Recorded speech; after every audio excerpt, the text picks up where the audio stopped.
Hey, it's a great day. I'm Mike Current, Energizer, and in this video, I'm heading to Solomon's Island, Maryland. So let's do this.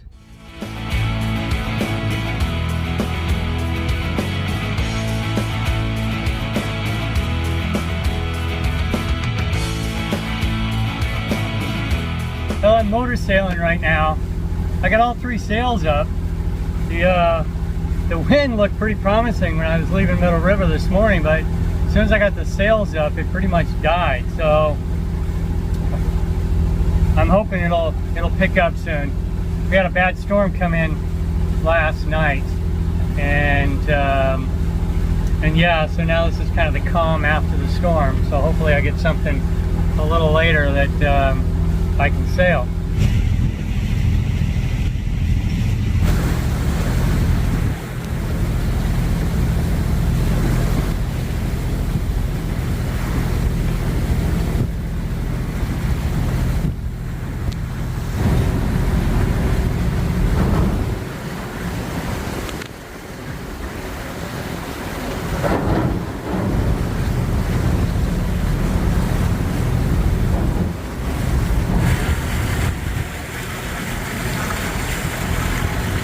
One of the nice things about having a full keel boat is if the sails are trimmed correctly,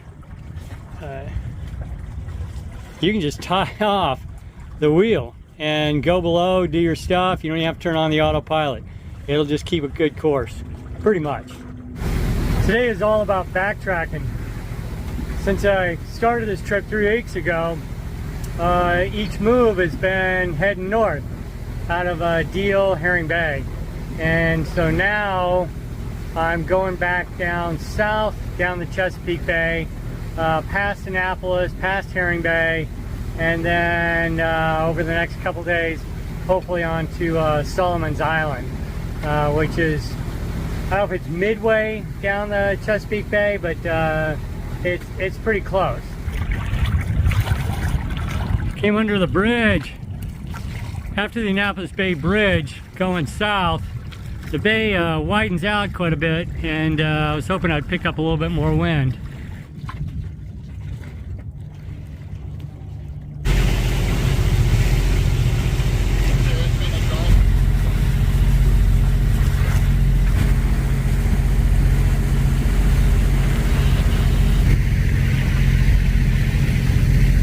It's a pot of dolphins right off my starboard beam.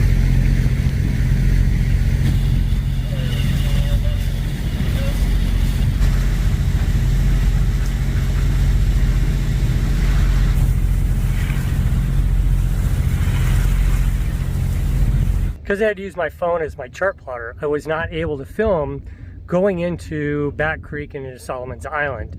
And it's real windy and twisty and to get in. So what I'm going to do is I'm going to recreate going into Solomon's Island and Back Creek using the dinghy. First known as Bourne's Island in the 1680s and then Somerville Island, the area was established as Solomon's Island in 1870.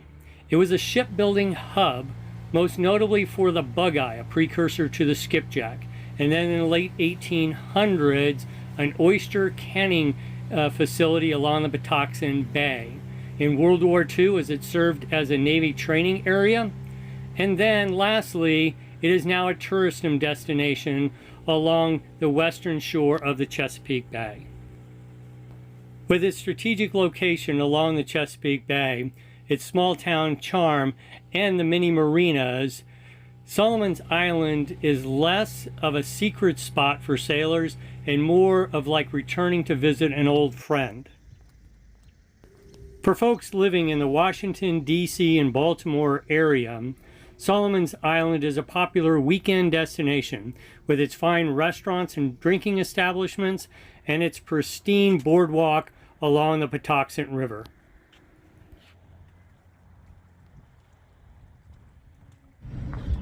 Enjoying an early morning walk along the boardwalk. Just beautiful to be in Solomon's Island.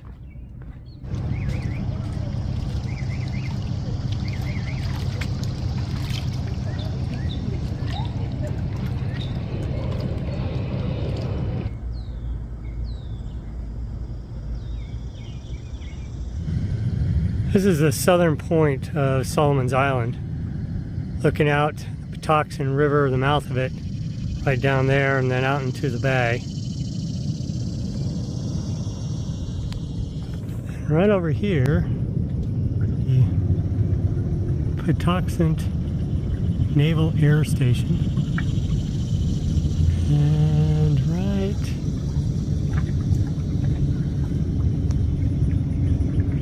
there is the marina on the Patuxent Naval Air Station. And my wife and I, in 2017, that's where we hung out for the summer. Patuxent Naval Air Station was created in 1943 as part of the Navy's expansion of its bases to train personnel for World War II. In fact, on Solomon's Island, they had a Navy base as well that trained in amphibious operations. And the people that were training on Solomon's Island, amphibious operations, some of them went on to do amphibious landings in the Solomon's Islands in the Pacific of World War II.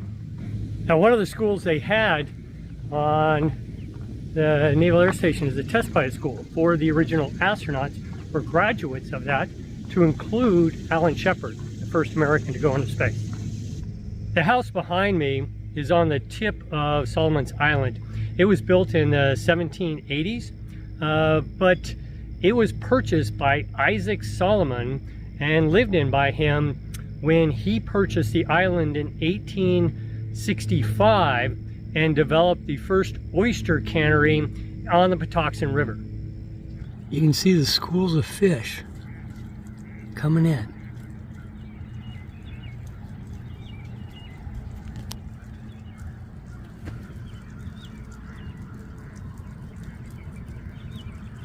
Here they come.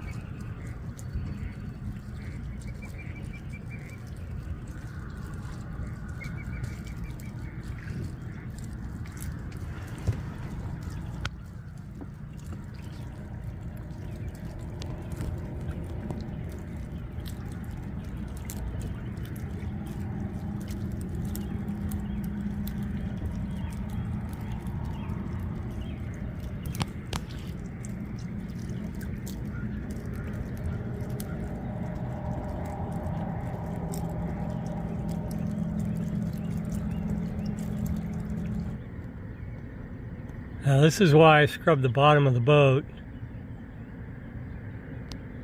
in Middle River and not down here at Solomon's Island, because down here the water is just filled with these jellyfish. They're commonly referred to on the Chesapeake Bay as stinging nettles, and yeah, they give a nasty, nasty sting.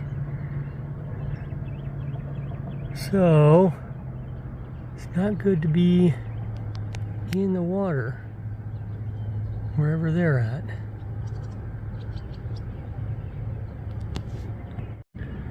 They are everywhere.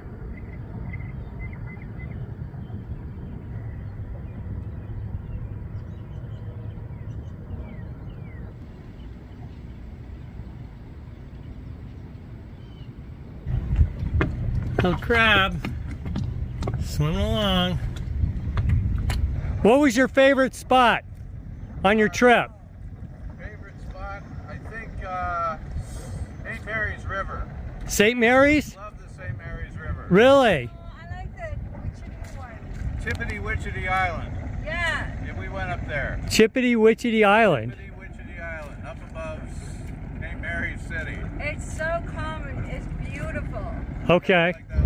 Mini sailboat races over at the museum. Pretty cool. There's just something about tugboats.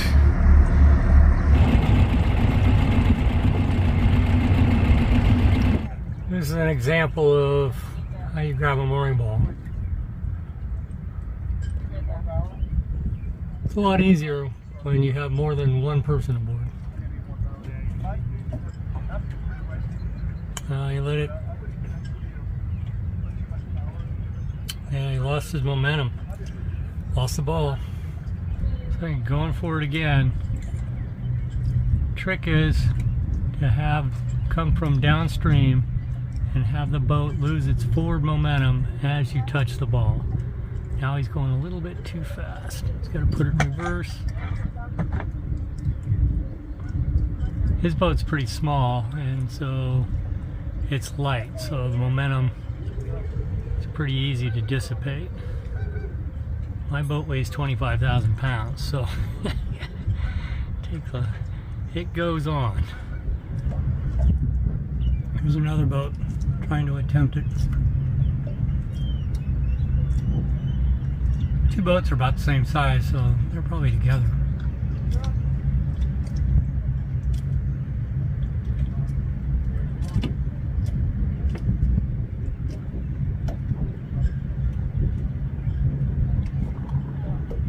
Now that was done right.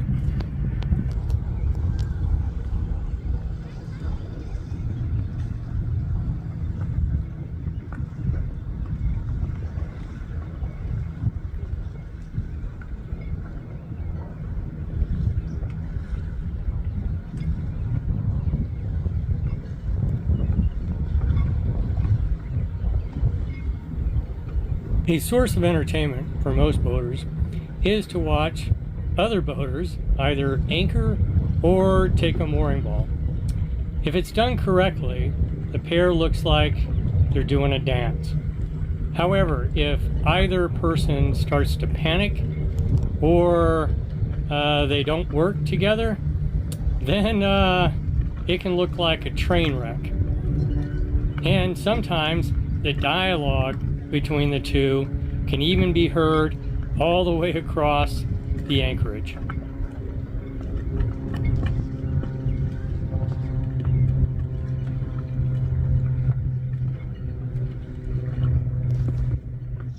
So this morning I'll be going to the museum in Solomon's Island, and because it's only 200 yards off the boat, I'm going to be able to take my dinghy right in and dock the dinghy at their dinghy dock. It's going to be great.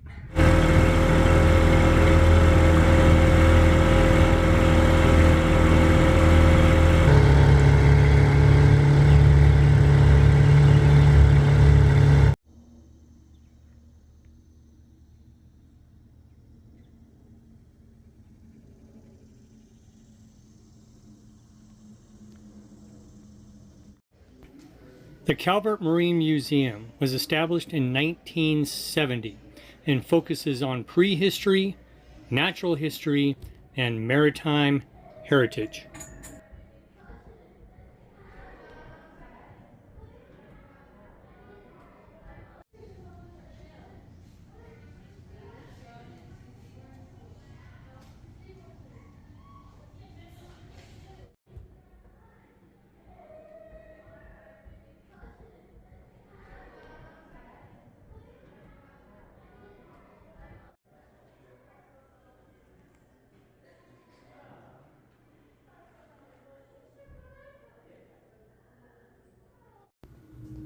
Drum Point Lighthouse is one of only 4 remaining Chesapeake Bay screw pile lighthouses.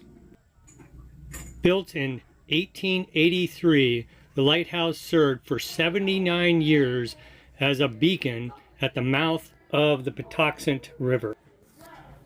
The main floor of the lighthouse is divided up into 4 areas: a dining room, a bedroom, a kitchen, and a sitting area.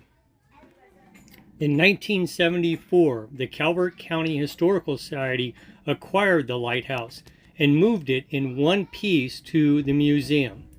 It opened as a museum exhibit in 1978 after being restored.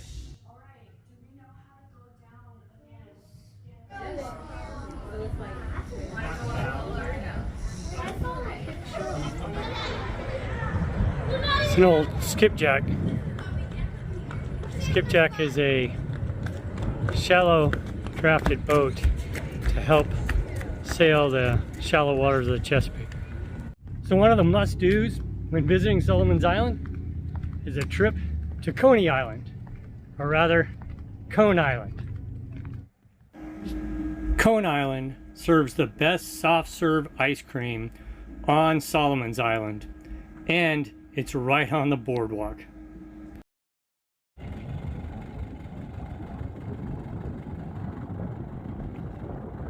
So I've been here at Solomon's Island for about a week. I've had a really great time, really relaxing time here, but I'm going to be pulling up the anchor tomorrow morning and heading to Oxford on the eastern shore.